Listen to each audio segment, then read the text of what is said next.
by the gasworks croft, dreamed a dream by the old canal, kissed my girl by the factory wall. Dirty old town, dirty old town. Heard a siren from the docks, saw a train set the night on fire,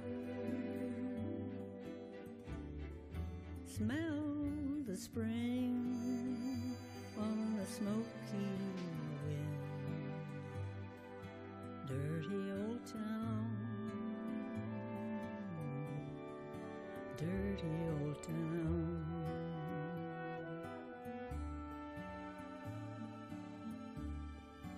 Clouds are drifting across the moon,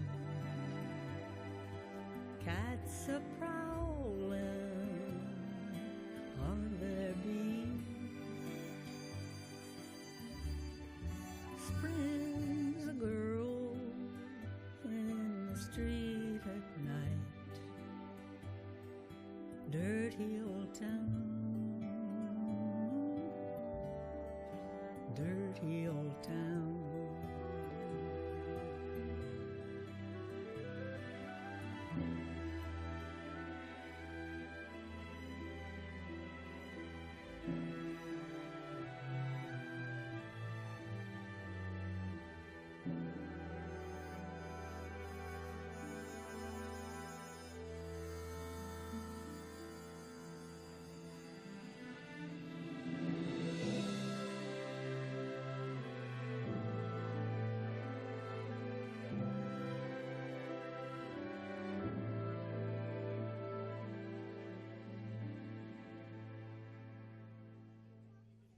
I'm going to make a good sharp axe,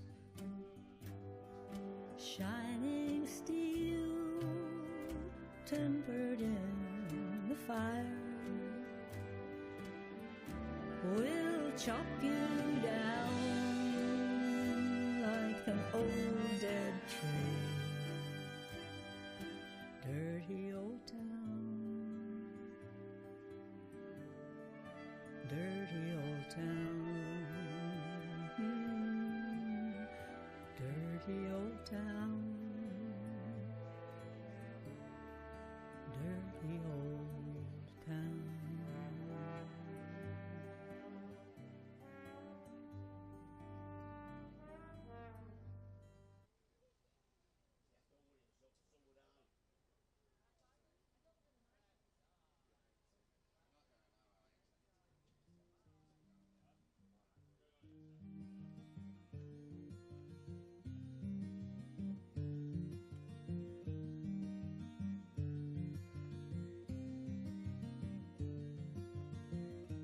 Took my love, took it down.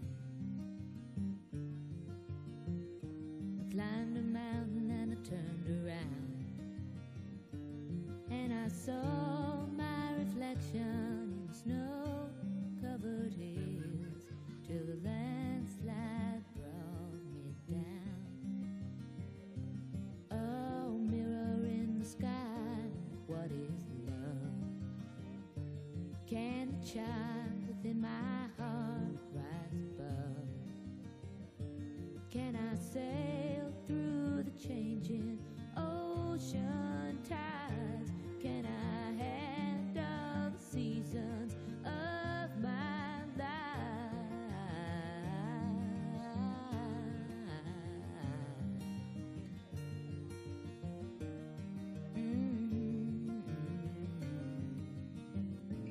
Well, I've been afraid of changing, 'cause I've built my life around you.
I found my...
Hello, ladies, gentlemen, boys, girls. Delighted to have you here at We Invented the Weekend. My name is Anna Jameson. I work at BBC Radio Manchester. And just behind me here, you'll see these beautiful banners. And there is an important kind of meaning behind them. They've been created by community groups with Mike's Studio Salford. So they're made up of Mike and Sean, who love to create and make up powerful words, bold colours, graphics, that's their kind of style. And they want to bring bright artworks to community and public spaces, which is why we thought it was perfect to have them here today. So I just wanted to explain why they're on stage. One of the groups bringing these works out towards the stage now are Salford's Loaves and Fishes. I don't know if you've heard of this charity. They're absolutely superb. I've spoken to them a number of times on BBC Radio Manchester, and they really help vulnerable people. And do you know what? Everyday people now who need food, drink, and support in difficult times. So just a huge round of applause, please, for Salford's Loaves and Fishes, who do, honestly, they are an incredible charity. I'm delighted now to start our next segment, and we are in for a treat today with the legend that is Peggy Seeger. But before, yes, that's the reaction we want. But before then, let's bring on the newly re-elected City Mayor for Salford, Labour's Paul Dennett. Hello everyone. It's an absolute privilege to be here today introducing Peggy Seeger for this amazing and unique performance of the classical ballad, Dirty Old Town. Written by Peggy's late husband, Ewan MacColl, Dirty Old Town has become one of the most beloved, well-known and most covered songs ever released. An emotional homage to the city of Salford in all its industry, gritty beauty. Dirty Old Town was written for Ewan's 1949 play, Landscapes and Chimneys. Ewan remains one of Salford's most famous sons. Born in Salford as Jimmy Miller, Ewan has had a remarkable career which ranged from performing agitprop as a teenager communist with the red megaphones to co-founding the unconventional but theatre workshop and leading the folk revival in Britain, all whilst prolifically recording an incredible catalogue of folk music himself. Politically active throughout his life, Ewan was involved in historic local protest movements as a leading organiser of the Kinder Scout Mess Trespass and a veteran of the Battle of Bexley Square. Peggy, of course, is a folk legend in her own right. Born in New York to a family steeped in music, Peggy moved to the UK in the 1950s, where she fell in love with Ewan. Together, they created a wealth of music, as well as a remarkable series of radio ballads, intimately covering workers' lives and industries such as coal mining and fishing, and founded the London Critics Group. A lifelong agitator and socialist, Peggy has long been involved in protest movements, from vehemently opposing the Vietnam War in the 1960s to participating in the Greenham Commons Peace Camp. Peggy, along with her son Callum, will be giving a one-off performance of an abandoned verse of Dirty Old Town today, fittingly delivered in the city that inspired Ewan and helped give birth to this iconic song. Ladies and gentlemen, on behalf of the great city of Salford, I'm truly honoured to introduce the one and only Peggy Seeger and the BBC's one and only Mike Sweeney. Thank you very much.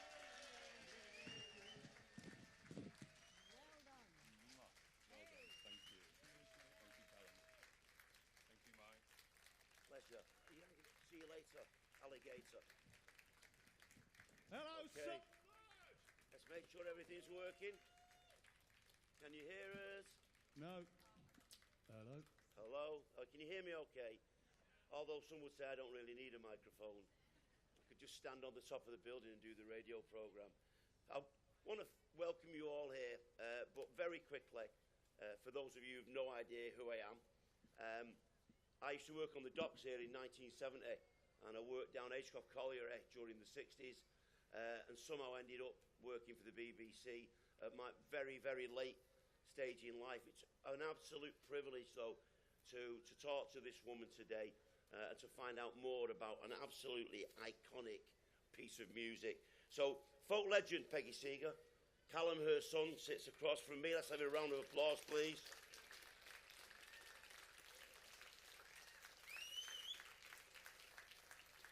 And in a way, a little bit of history, and we should recount this, that Peggy's the widow of Ewan MacColl. Ewan was born in Salford, songwriter, playwright, and as you heard from Paul, activist. Callum is one of their children. Ewan wrote the song The First Time I Saw Your Face, about falling in love with Peggy, about a bit of romance. Peggy is a multi-instrumentalist, a folk goddess. Oh, you don't mind me saying that, Peggy. Married to Ewan until his death in 1989, and sang Dirty Old Town with Ewan for decades. And she just recorded, and you're going to hear it, I think, over the weeks, the most beautiful version with the BBC Philharmonic right here at Dock 10 Studios at Media City. Dirty Old Town is globally iconic. It's a timeless classic against an industrial landscape, the romance of that landscape, but in a way, the horror of that landscape. And people are still falling in love with its lilting melody, its perfect lyrics, and of course there have been countless covers, mostly by the Pogues and the Dubliners, without massive chart success, and we'll talk about those covers, and a lot of people aren't really knowledgeable. It's about Salford. It's not about Dublin, it's not about Liverpool, it's about this city here, the city that I was born in. It's about Salford.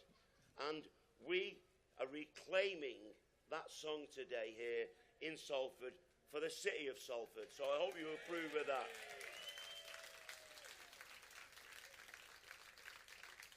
But let's move on. It's not about me, it's about Peggy, it's about Callum. Tell us first of all, Peggy, how he came to write the song. Well, I am delighted that you and Callum have stopped talking about football. We're going to talk about football in a moment or two. Yeah.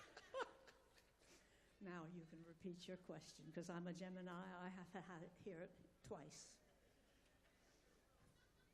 So, how did he come to write the song? What was the mechanics behind that? Well, Ewan was very good at making stories up, but I don't think he made this one up.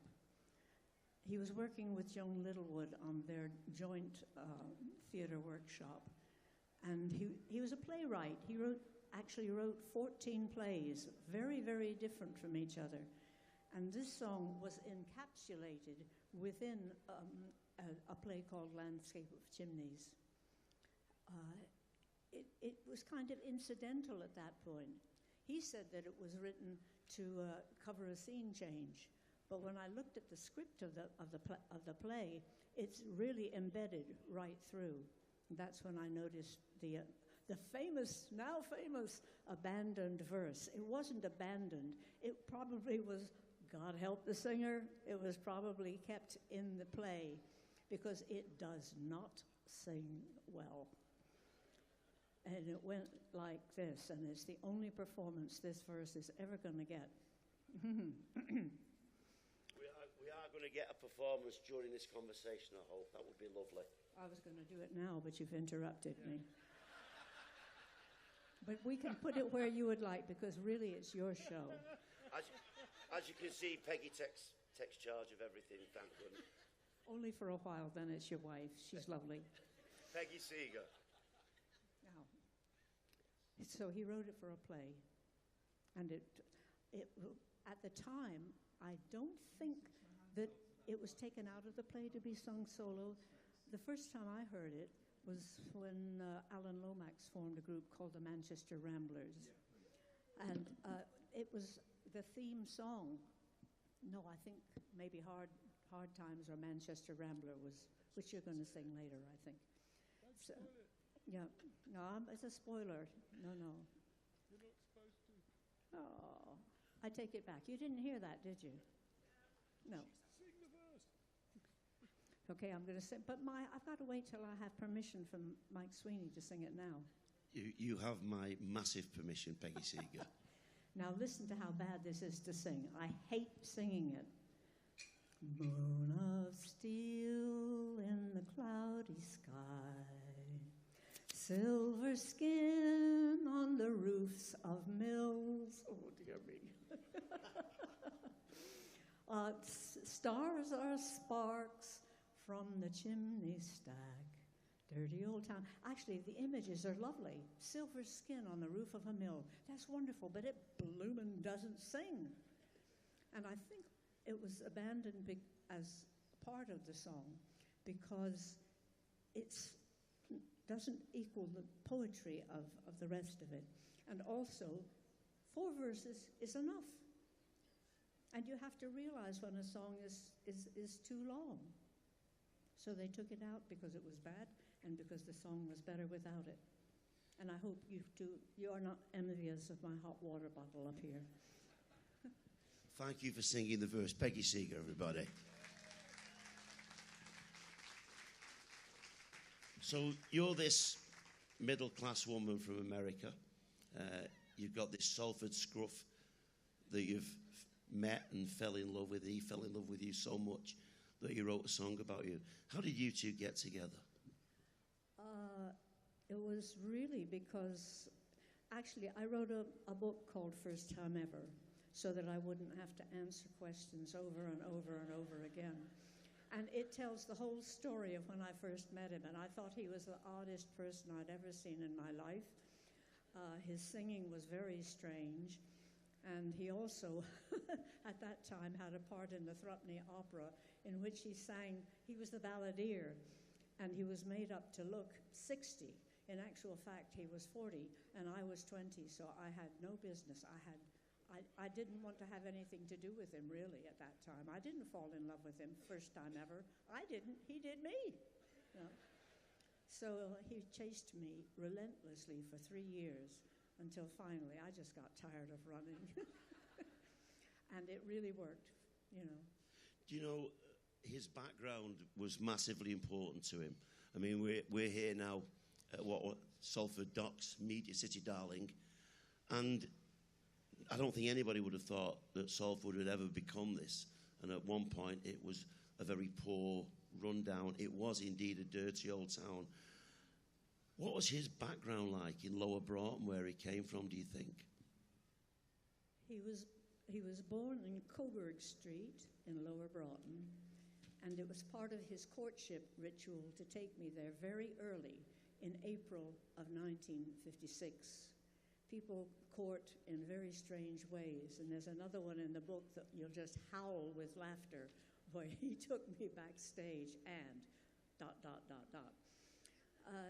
So he took me to Salford very early, and I think it was to show me, like a bowerbird fills its nest with all kinds of things, and that one that has the fantastic, almost peacock. That's all right, I can sit without it. It was almost like a peacock just spreading his wings to show me where he came from. He called it a slum. And he was outraged when the next slum was built on it and took away the street names, and then that one was torn down. I don't like the word slum, although it comes from the word slumber, the idea of people sleeping in someone else's house. And back in the 1700s, I think slum meant a place for thieves and for bad boys to kind of sleep in. And since then, it has become a place that describes poverty and deprivation. And I don't know whether he would look at it as that way now, but he took me there. But he was tied to Salford, and he was terrified of not getting out of what it was then. And that's a pregnant silence. Oh, really. And it was a dirty old town, but I'll tell you, the dirt back then was industrial. Nobody threw away anything in the streets. First of all, I don't think there was plastic to throw away and all this throwaway stuff we have now. It was the filth of industry. And the Irwell was packed with all kinds of industrial junk. He nearly drowned in the Irwell. So it was a different kind of dirty old town. I was just going to say, when I was growing up, because he brought us up in, you can tell by my accent, I'm not from round here.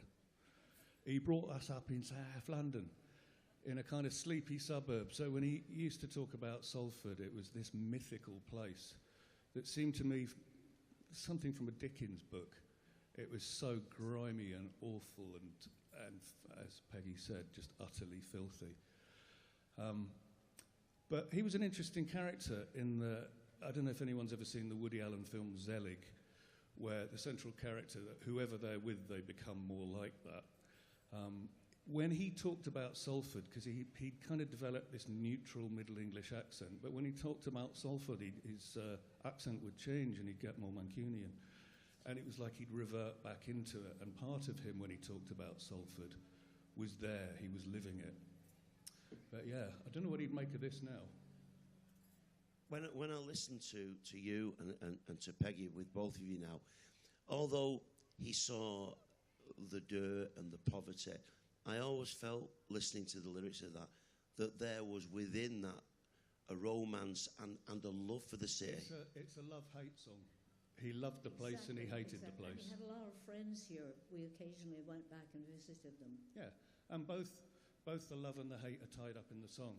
So it is a romantic song. You know, the first verse, well, all the verses apart from the last verse are really a love song.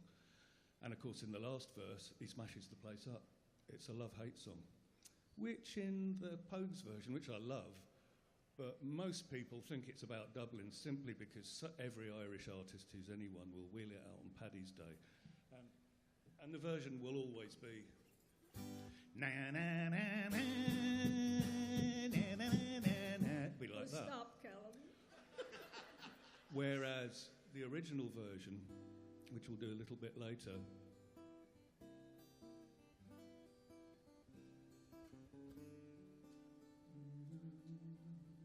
it's like that. So it's a little bit more, it's got more of the romance in it, it's more smoky, it's just different.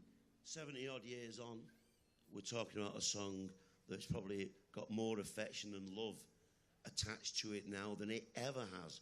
Why do you think it stood the test of time so much? Well, it's made roughly like a folk song, although that's a dangerous word to use these days because nobody can define what that means. But each line is a complete thought, and the lines don't rhyme with each other, so you don't have to remember a rhyme.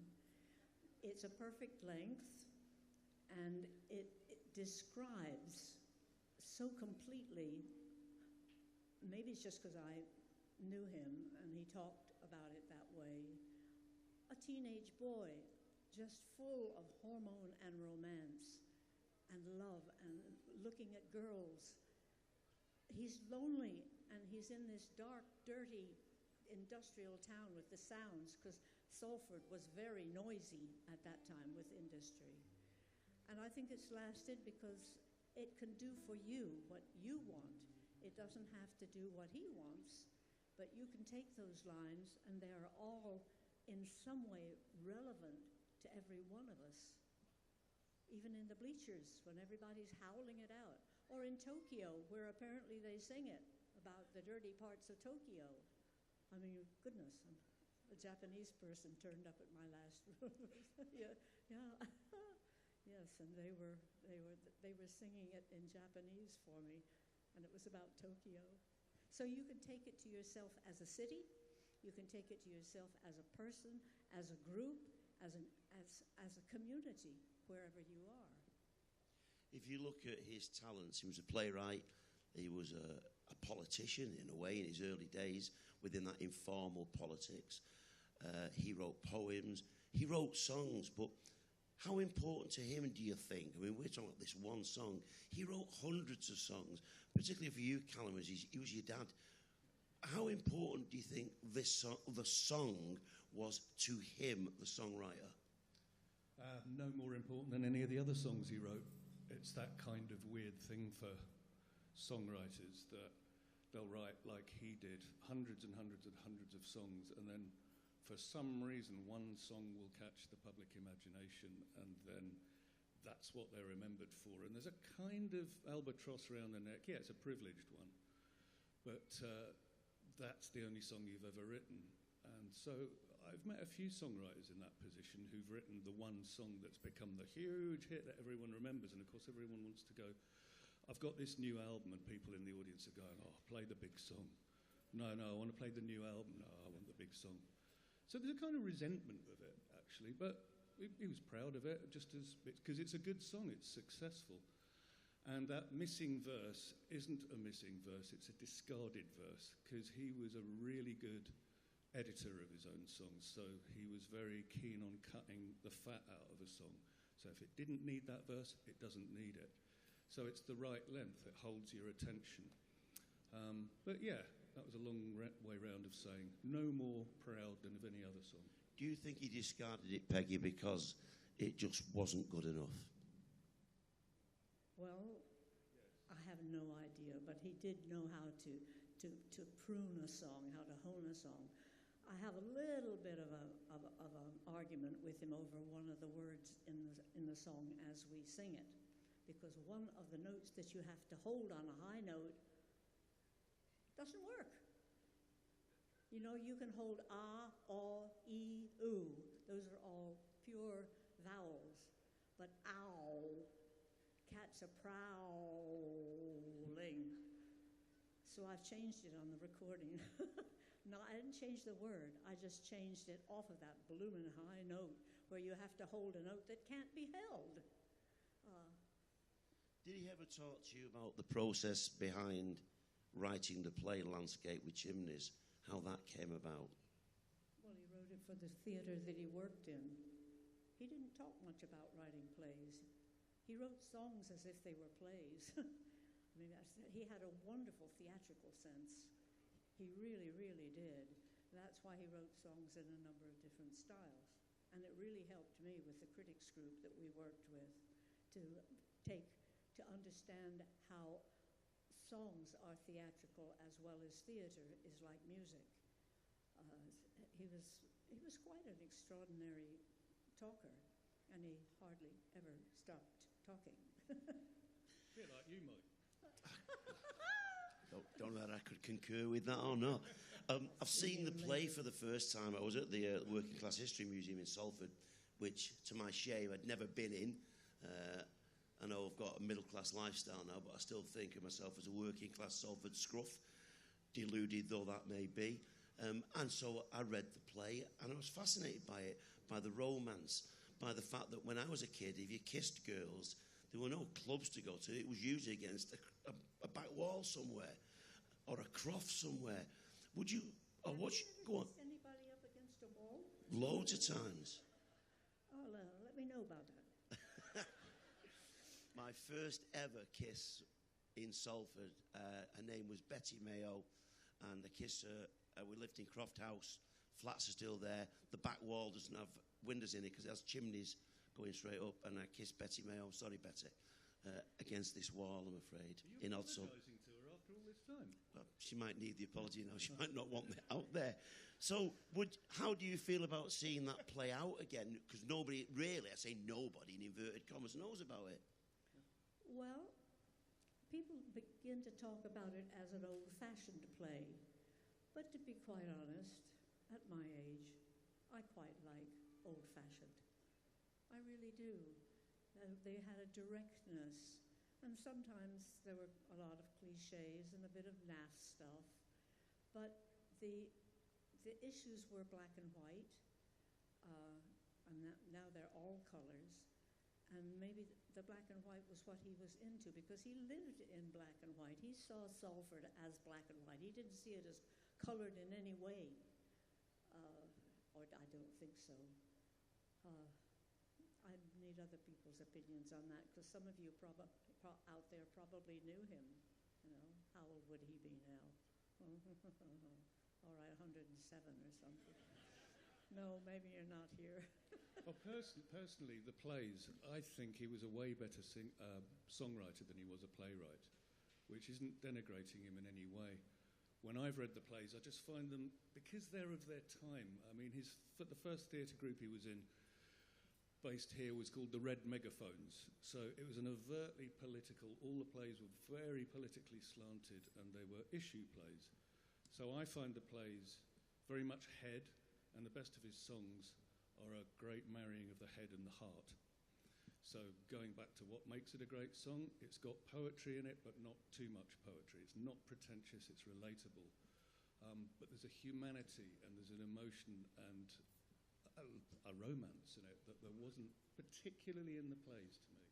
The plays weren't all like Landscape with Chimneys. One of them was a rewrite of Lysistrata. Another one was called Uranium 235, which was almost a scientific one.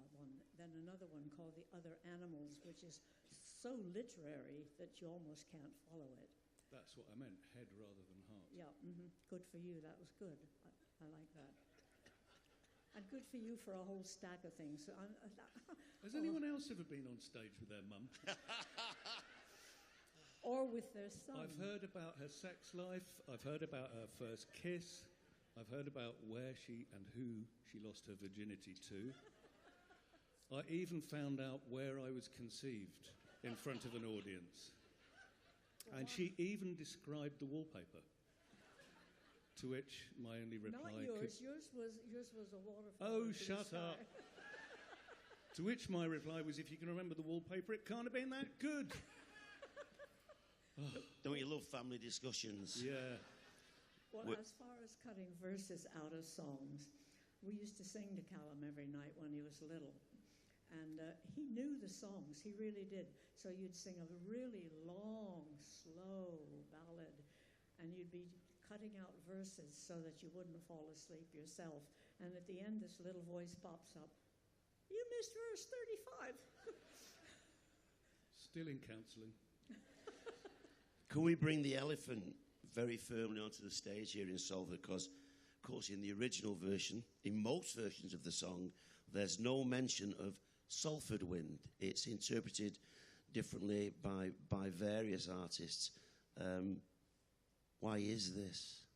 Smoky wind. It's smoky wind indeed. Smoky wind is Sulphurous, wonderful. according to Rod Stewart. Salford doesn't sing well, I'm afraid. Okay. Sorry, Mike. Shot down in flames. There was an apocryphal story going around. I'd love you to put it to bed one way or the other, about Salford Council disapproving of what we're told was the original lyric of Salford Wind, and they asked Ewan if he could replace it with something more environmentally acceptable, shall we say. So after you just said doesn't sing very well, how apocryphal and irrelevant is that story? I never heard it before. Nor have I. Before now. That's Somebody made it up genuinely... day before yesterday. I didn't hear it until now. But it's a good question. I'll have to think about it. Okay, I'm sure you'll give us an answer later on. How, this is something that fascinates me. I hope I'm not going to embarrass you now, Callum, if you've sat stage with your mum all this time. The two of you, he chased you. You were younger than him. You were very feisty. I've seen pictures of you, and you're still feisty now. And eventually managed to get you, whether you got weary or not. But you did love each other very much for decades. How did that sustain itself? Oh, we did love each other, definitely. He's my work soulmate, absolutely, and my living with soulmate. He was easy. I found it easy to live with him. I don't know if you did, No. Callum. But it worked largely through the work. We worked well together. Now, I never heard the drafts of his songs. When he turned up with a new song, it was always finished, even though I did question one of them. But I would take a new song to him, and he nearly always had some suggestion. Like my signature song is I'm Gonna Be an Engineer, and it was originally a very gloomy last verse. I took it upstairs to him, because I only had 2 hours to write it in, because I was in the middle of doing the accounts, and he was in the middle of writing a script, and he came down, he said he needed a song for the Year of the Women. And so I stopped doing the accounts, and I wrote Gonna Be an Engineer, which is full of words. And it had a very gloomy last verse. And he just said, excellent, Peg, bad last verse. Go downstairs and be hopeful. So I came back upstairs and wrote it. So I used him as a wall to bounce off, but he didn't use me. We talked a lot about writing songs together, and then he'd go off and write his version.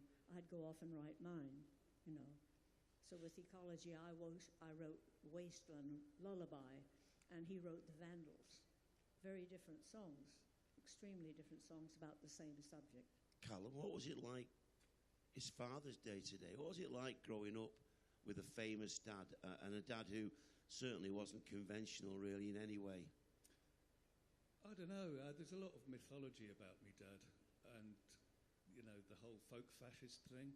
He was very opinionated. Well, he was a Salford boy, so he would be. It's like you, Mike. Thank you. It's a compliment. Yeah. The thing that people forget is that they wouldn't see is that he was a very tender, loving dad. He was all heart. So he was a great dad, but he was a right old bugger.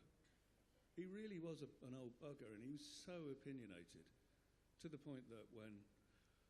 because I grew up with folk music, I grew up with their music, but I also grew up with the Beatles and Grateful Dead and rock and roll. So when I saved and bought my first electric guitar when I was 14, we had a huge fight about it, because he had this whole I'm kind so of sorry for that. intellectual thing about it being a bourgeois thing to have an electric guitar. And it's like, for God's sake. So it was tough. But as far as famous... No, I mean, you're not aware of that. It's because he was a very big fish in a small pond. Mm. So you're not aware of it growing up, really. Do you think, Peggy? He was a big fish in a small pond out of choice. He didn't want to be a small fish in a big pond. And he did a good job of that. He really did.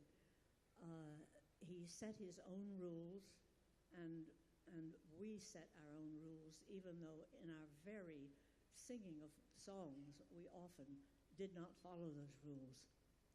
That is a subject which I would love to really work our way into.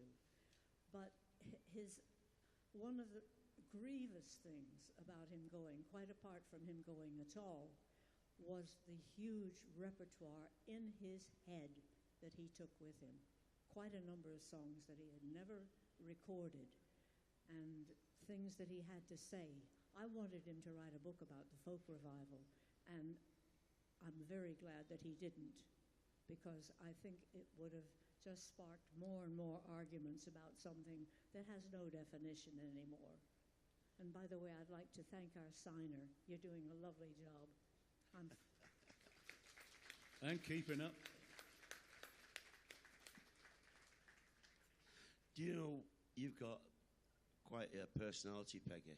Nobody would ever describe you as a shrinking violet. And Ewan was equally feisty and sparky. How do you, the two of you, meld those egos and those emotions together when you're married for decades and performing together? Well, nobody ever saw it, but he was a shrinking thistle. You know, you just didn't get a chance to see it. He was a very insecure person, extremely insecure. He hadn't been in a restaurant until he was 20. And he immediately went insecure whenever we went into one. He had what we called his restaurant voice because he immediately felt as if he was the center of attention. And his restaurant voice was very formal. We used to joke about it, didn't we? Yeah. Yeah. The posh voice. But the question being two egos living together for that long. They were very different. Your talents were in different areas. Ewan would not recognize who I am now. I don't think so. Yeah, he would. Ewan would. We'll go into that on the way back home today. Yeah. Do we have to?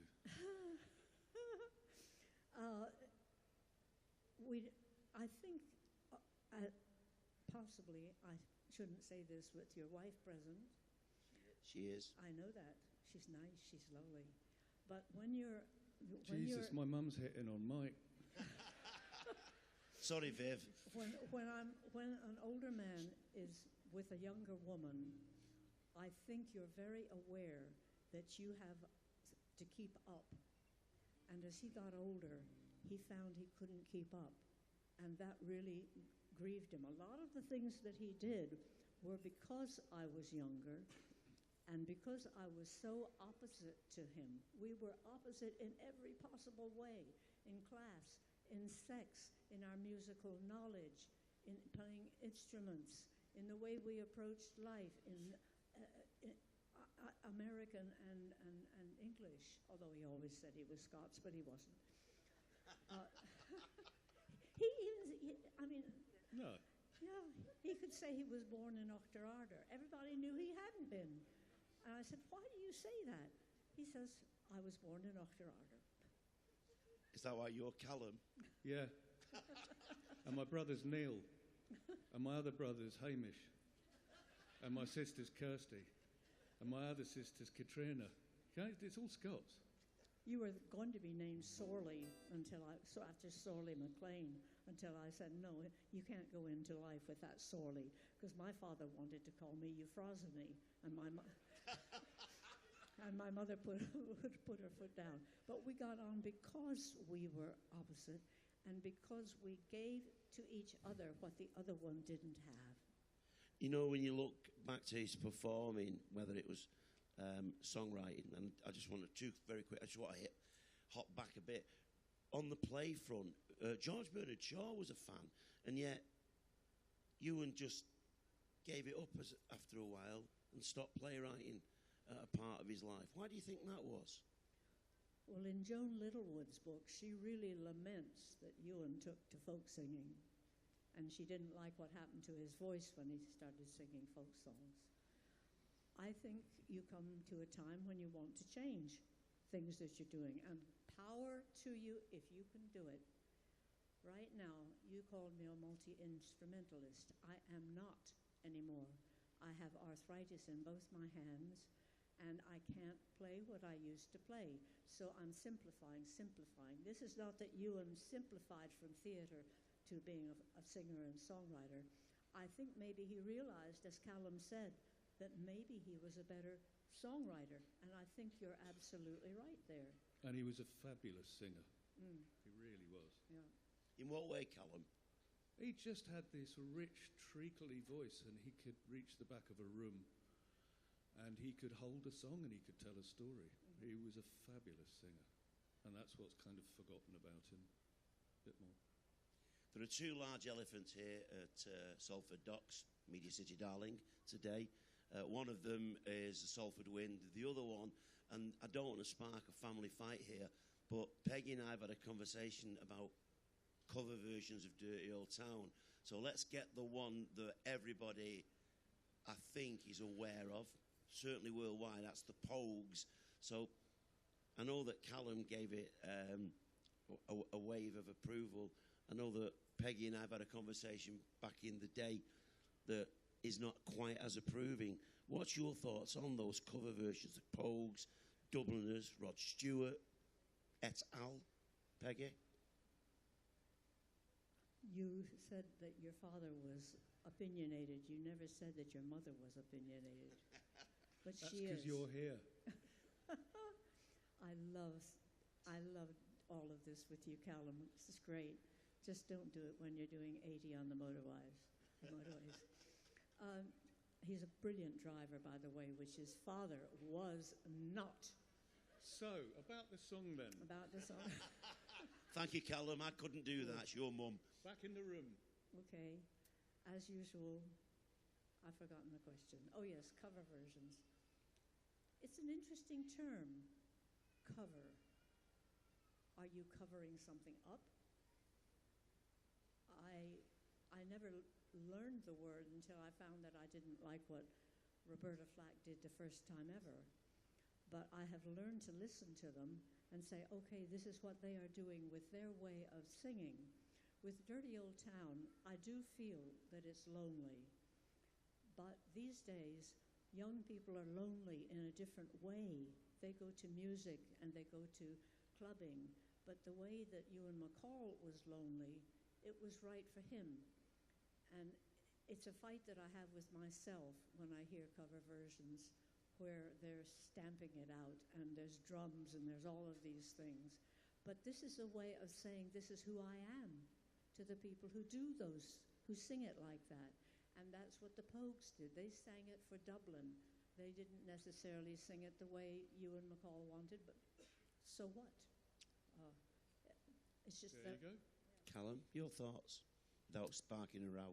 Well, without sparking a row, I always think that you and Dad had that folk thing, so it was songs done in a different style, drum and bass, full band. You never really related to that particularly, so I have a different attitude to it. I think, it always pisses me off. Never mind my dad's songs, but you know when you hear a really great song and then somebody does a cover version and completely changes the tune? Well, great. You've got every right to change the tune as long as it's better. But it's quite often worse, and you go, why? Why did you change the tune? But, everyone gets stuck on what they're familiar with, and it's like a comfort blanket. But I like a lot of the versions. I'm just glad they're done. I was going to give you, a quick... Go on, Peggy, sorry. Well, if you want to hear the worst version of First Time Ever, go to my recording. I've got your pens and paper out. My recording of First Time Ever on Folksploitation. It's a dance track. So I've done that. I've been there, done that, the same way as with a male and a female partner. I've been there, done both. It's brilliant, by the way. I mixed it. But in a devil's advocate way to both of you, those versions, particularly the Pogues, brought the song in a way to a worldwide audience. Absolutely. And gave it that profile that enabled people to discover the original and fall in love with it. Yep. Well, what Ewan would have said to that was the Madonna, the famous painting, was only for art critics, but put a mustache and a beard on her and more people would like it. That's what his view of it was, so, oh, poor bugger, he's dead and gone. What we call him the old bugger in the family. And it's wonderful that we're talking about him in complimentary and in these contentious terms. And a conversation like this with you two on stage, I've got to ask a question. In my tiny way, I fall into the same category. That your dad was from a proper poor working class background. I don't think you ever lose that, no matter how well you do. But your kids, and same happened with my kids, they have a middle-class lifestyle because you've done okay, or all right, as we say in Salford. What was it like for you, and even you, as life went on, that your lifestyle would have been something your dad would have thought of, and your husband as really bourgeois, you know, and not for him what he would have expected? How do you view that? How long have you got? Well, truncated version. We'll have to. Not very long. It just happens, and I think that it's social mobility. Oh, God didn't like that. Oh, are you all right? Yeah, it's a difficult circle to square, that, and he never squared it, is the short answer. A number of his friends married middle-class women, middle-class girls, and he asked his cousin, John Logan, who always went out with middle-class girls, and John Logan said, "Middle-class girls are amazing. They're well-fed."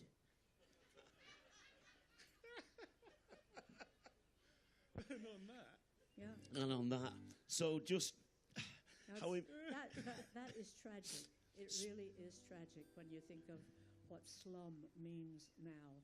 And when Ewan came back and met his friends, like when he goes to Aberdeen, he immediately starts changing WH to F because he listens, and then he doesn't imitate. He just falls in with it. Whenever he came back to Salford, he fell into the way of talking just so easily. It was there as a foundation under him.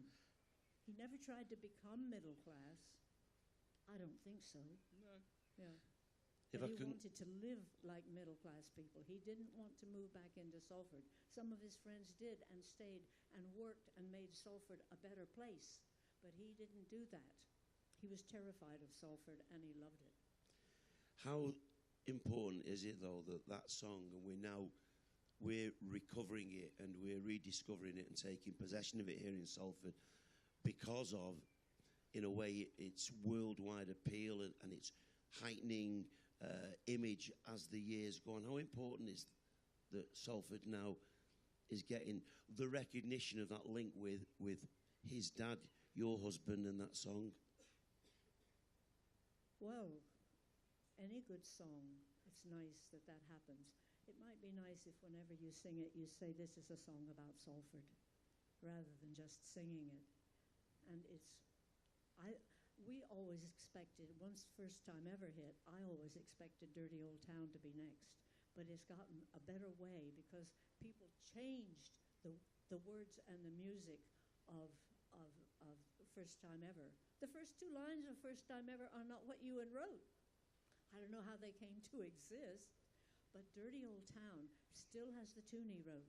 It still has the words he wrote. And maybe it has those because everybody sings it together and they all have to sing the same words. And I think it's great that people know that it's about this place, but is it a pub trivia question? Just being devil's advocate, it has a real sense of place to anyone from here, absolutely. Mm-hmm.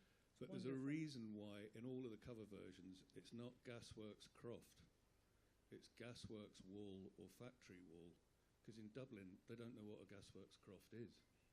So you change it for your dialect, for your locale. So, yeah, I think it's brilliant that So everyone did they knows. sing Factory Wall twice? The first line and the third line? Gasworks Wall, Factory Wall. Yeah, there's lots of different you get wall twice rather yeah. than once. Yeah.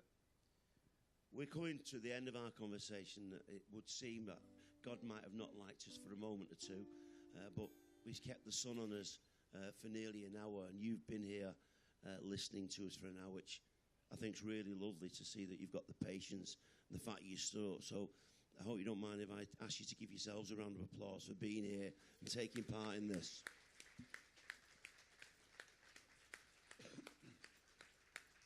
There's an amazing version of the song that Peggy sings that you're going to be hearing, hopefully, in the media quite a lot. Kate St. John is Peggy's daughter-in-law. The version with the BBC Philharmonic. That's Neil's wife, Sorry. not Callum. Sorry, Neil's. Does it matter? Anyway, taken aback. But the version with the BBC Philharmonic is absolutely lovely. But I'm going to, in a second or two, I want to hear Peggy and Callum sing for you, which is, for me, the highlight of what we've done. But can I just very quickly say that this is my hometown. I was born here in 1947. I could never imagine that, thank you, I could never imagine that I'd be here with these two luminaries and with this absolute legend speaking to you on what was Salford Docks about a song written by a son of Salford. For me, the emotional content of that, the love of that is priceless. But we are going to hear some singing. But before we do, can once again give a massive round of applause, Peggy Seeger and Callum. And Mike. Thank you. Thank you so much. So I will depart the stage now and let the artists perform.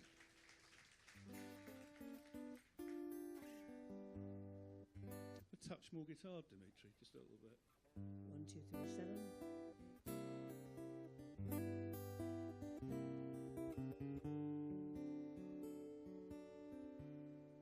I found my love by the gasworks grove. Dreamed a dream by the old canal. Kissed my girl by the factory wall. Dirty old town. Dirty old town. Heard a siren from the docks. Saw a train set the night on fire. Smelled the spring on the smoky wind. Now, dirty old town. Can't hear you. Dirty old town. Clouds are drifting across the moon. Cats are prowling on their beat. Spring's a girl in the street at night. Dirty old town. Dirty old town. When I first saw Salford, Ewan took me to Coburg Street. Cobbles that you couldn't walk on. And there were the ends of cannon all along the road. Good thing to use cannons for. Lamp posts and children playing on them. Women out washing their front stoops. So different to anything that I had been brought up in that I was very good courtship. He's got to show you something different. You can't just have what you're used to with the guys that came before. I'm going to make a good sharp axe, shining steel, tempered in the fire. We'll chop you down like an old dead tree. Dirty old town. Dirty old town. Dirty old town. Dirty old town. Thank you for this opportunity.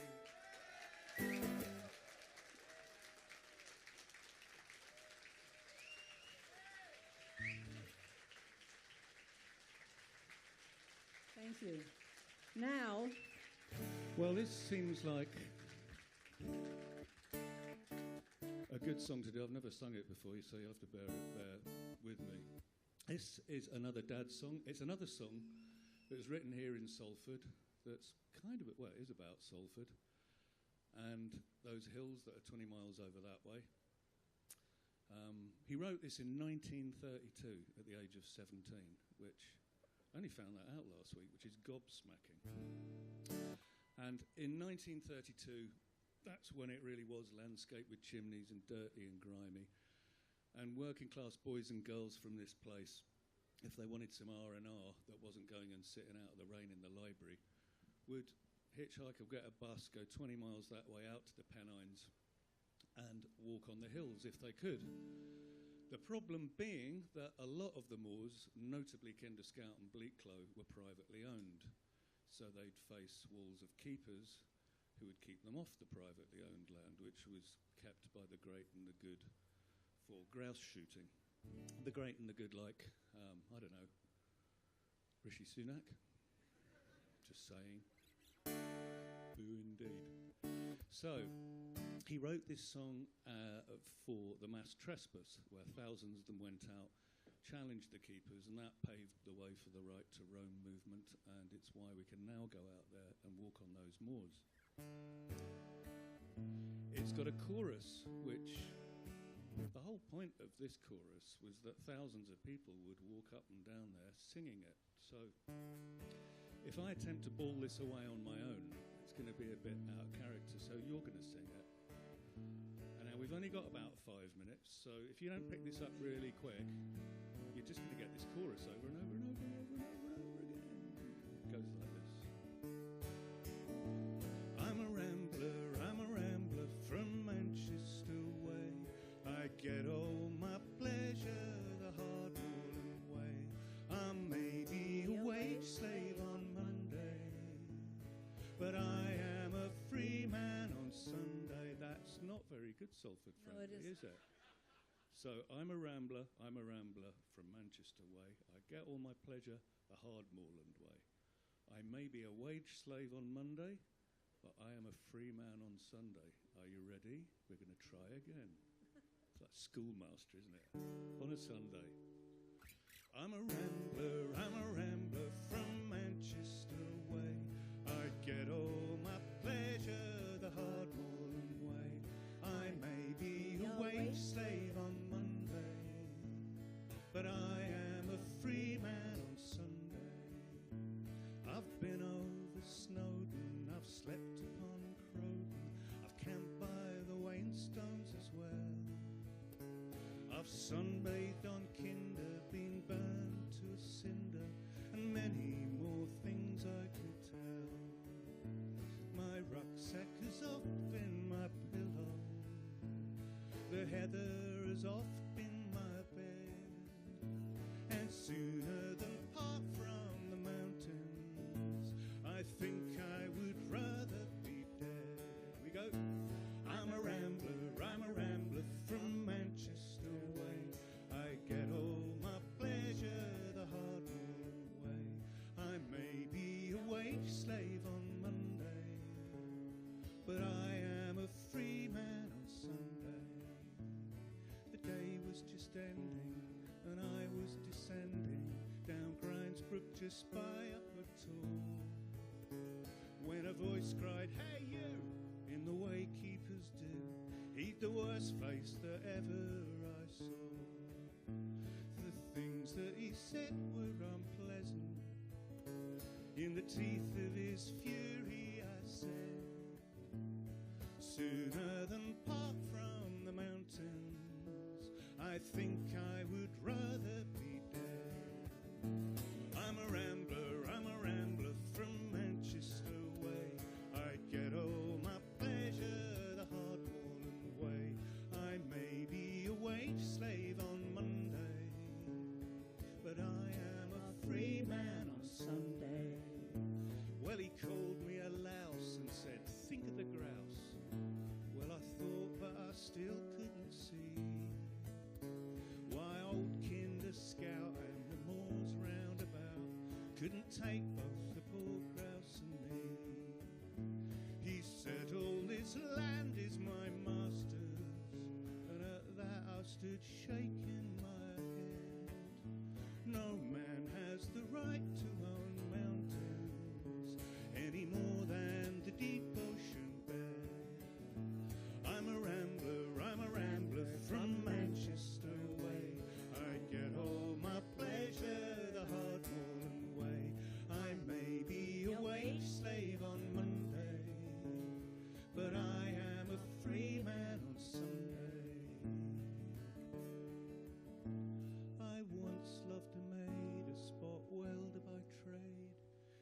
was fair as the rowan in blue, and the blue of her eyes matched the June moorland skies, and I wooed her from April till June.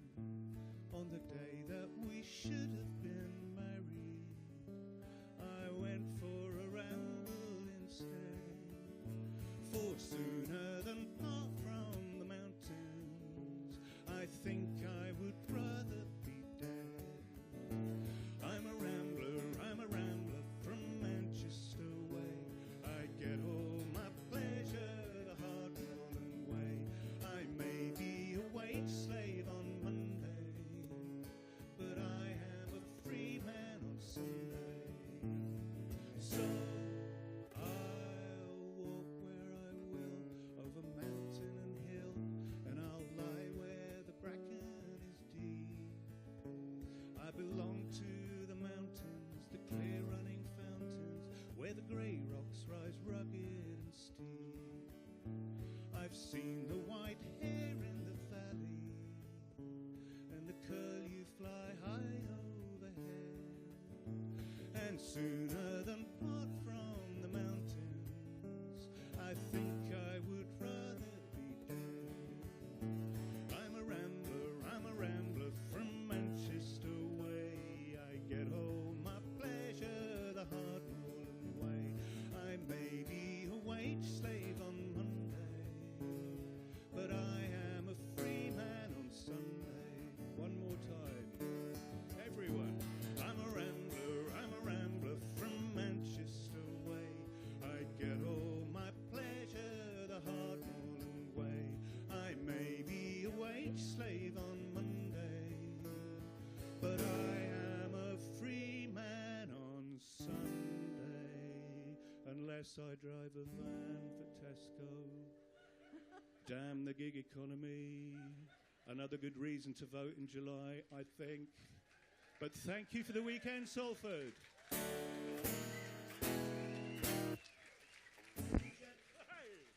Ladies and gentlemen, let's hear it. Almost went off my chair. Callum MacColl. A great rendition of the Manchester Rambler. As your bonus, Peggy Seeger. And Peggy has something to say, so obviously. Always. Always. Save not the best to last, save the most stupid to last. Now, I would like you all to shut your eyes, please. Shut your eyes. Shut them. Thank you very much. You can open them. I just wanted you to share my pain at getting up. With your eyes shut. Share your pain. Where the heck did that come from? If anybody wants to share my pain, they can have some of it. Anyway, thank you for the weekend, Salford. It's a great invention. Wonderful. Thank you. Peggy Seeger. Just very quickly, there's a Harold Riley exhibition on at Salford Museum and the Invisible Cities exhibition. Just wanted to get out to you today. I'll do more of that in the future. Once again, Peggy and Callum, wasn't that absolutely magnificent? Thank you, God, for the sun.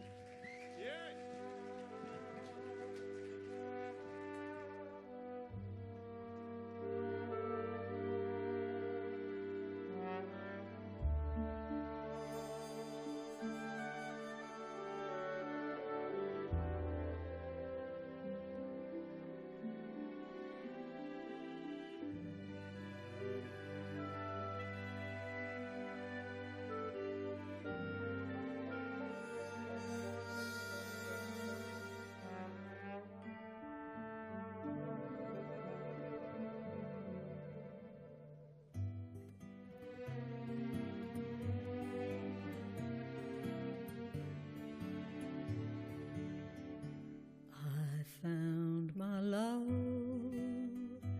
by the gasworks croft, dreamed a dream by the old canal, kissed my girl by the factory wall, dirty old town, dirty old town. Heard a sigh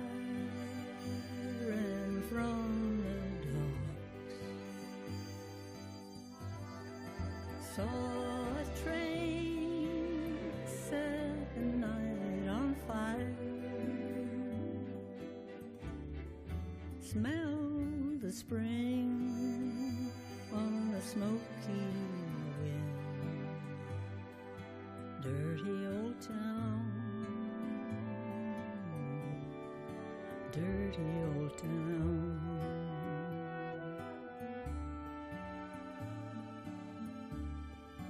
Clouds are drifting across the moon.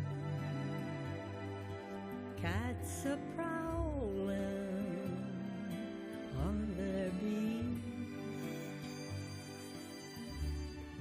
Spring's a girl in the street at night. Dirty old town, dirty old town.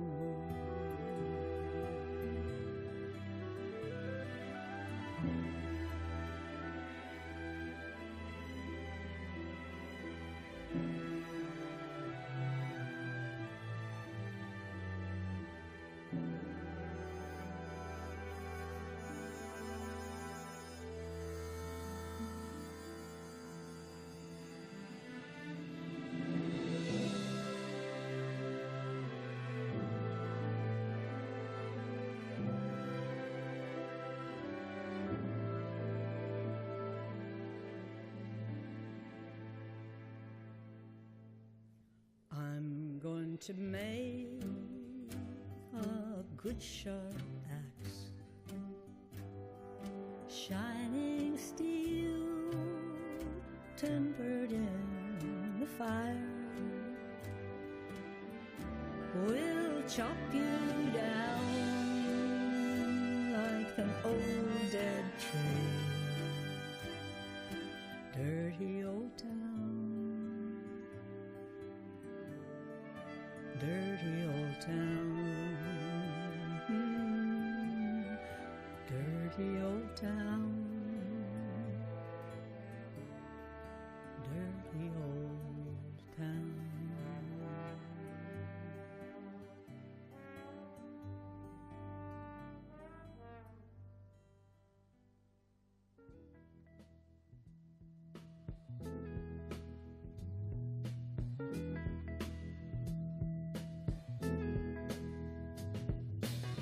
Billy Ray was the preacher's son, and when his daddy would visit, he'd come along. When they gathered around and started talking, that's when Billy would take me walking. Out through the backyard we go walking. Then he looked into my eyes. Lord knows to my surprise, the only one who could ever reach me was the son of a preacher man. The only boy who could ever teach me was the son of a preacher man. Yes, he was. He was. Yes, he was.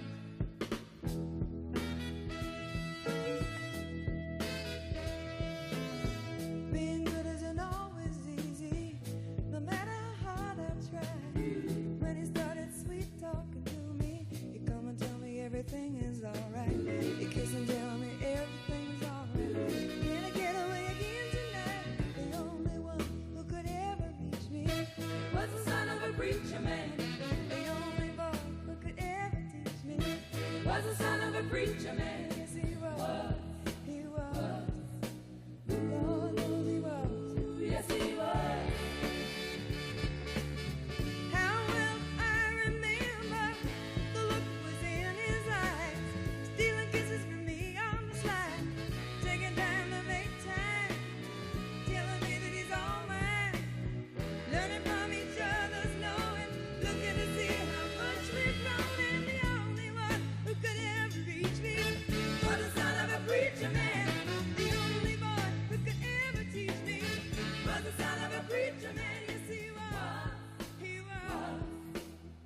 Oh, yes, he was. The only one who could ever reach me was the sweet talking son of a preacher man. The only boy who could ever teach me was the son of a preacher man. The only one who could ever prove me sweet was the son of a preacher man. The only one who could ever prove me was the son of a preacher man.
24. I hope you're finally enjoying the sunshine. It is out. Hopefully. Yes. Yes. Cheers. That's what I like. Hopefully it's here to stay. We've got a great programme coming up on the way, including a Ghetto Fabulous catwalk fashion show, which is going to be celebrating some clothing which you can purchase yourself from Charity Supermarket. I mentioned before that I bought this dress from here yesterday, and I thought I'd wear it today. So we've got that on the way. We've got a fantastic DJ set as well from Wayne Hemingway, who founded the We Invented the Weekend Festival. Firstly, though, there are lots of different things going on right across the site here at Media City, including the Lowry, where you can see some performances from CATS. It's a Centre for Advanced Training. Claire Files, you organise it, is that right? I'm the outreach coordinator. Okay, yeah. But good job title, fine. Claire, tell us about CATS and what you do. Yeah, so we're a pre-vocational training scheme. We actually have some alumni from the pre-vocational training scheme here today who are offering some workshops. And we train in contemporary dance. And we take on young people that may or may not have had experience in dance previously. They attend an audition and they come to train with us every Saturday. And then most often, more than not, they'll go on to a career in dance. And with things like contemporary dance, it's all about accessibility, isn't it? But having those opportunities to actually train, to actually perform. You may think Salford might not exactly be a contemporary dance hub on first glance, but actually you're here and operating. We're here operating. The Lowry is our home, and we do a lot of outreach as well, so people can engage with us in dance workshops across the year.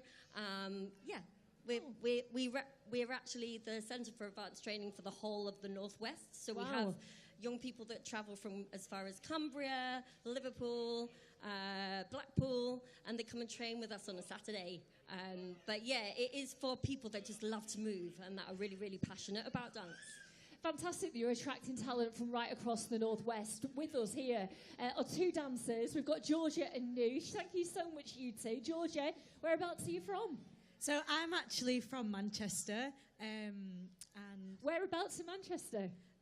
Kersley. Kersley, yeah. very nice. Okay, and then Noosh, where are you from? I'm from Chester. Chester, so you travel to Salford each day? Yeah, we travel down. And here's us thinking that Chester was a tourist destination. Actually, no, it's here at Media City. Georgia, what do you get from contemporary dance? Why do you love it so much? Just the feeling of dancing, and also being able to work with so many amazing artists with the same kind of passion and making lots of friends. Dance is just such an amazing way to make friends and dance with people who love to dance, and that's why I dance. Anoush, to train at the Lowry Theatre is pretty impressive. It's not a town hall, is it? It's not a church hall where I did my dance classes. You know, you're in a space where some of the best dancers and choreographers choose to perform. Yeah, it's really been an incredible experience. I would not be where I am today without the CAT scheme. If you look at all the higher education and dance conservatoires around the UK, the majority of their students do come from a CAT scheme. So it's just been a brilliant opportunity to be able to learn in the same kind of environment and working with the incredible artists, as Georgia was saying. Claire, I know that we've got some auditions coming up, so if anybody fancies training and would like to take part, what should they do? Yeah, so get in touch with us, cat@thelowry.com. You can always come and chat to us as well. We've got some workshops run by Noosh and Georgia at 2 till 3 over in the Lowry, and at 3:15 to 4:15 over in the Lowry. So they'll be here this afternoon. You can chat to us. There's an application form, but come and ask us about it. We've also got flyers, so if you use the QR code on our flyers, you can get to our application form. And then the audition's next Sunday, and it's just for those people that really want to take that next deep step into dance. But also, if you just want to, you know, if you feel that you're not ready for that yet and you don't want to spend the whole of your Saturday training, but, you know, you want to engage a little bit more, you can come along to workshops and things that we've got going on across the year as well. Okay, great. Thank you so much. And you're going to be performing at the Lowry. So if you want to see them in action, what time will you be there? Thank you. Yes, so they'll be there. We'll be there performing very soon. So if you want to head over, 1:15 p.m. round to 2. It's free. It's in the Lowry. Great opportunity to watch a free performance inside the Lowry. 1:15 to 2. And then after that, like I say, we've got our workshops as well, so you can come and dance and groove with Noosh and Georgia. Thank you so much. The Centres for Advanced Training, a big round of applause, please. Thank you. We have a DJ set now coming from Wayne Hemingway, who is the brains behind this spectacular festival. So now the sun's out, and I don't think it's too early for a pint. If you want to get your dance moves on and your inner John Travolta out, we very much welcome it. Wayne, thank you so much.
Thank you.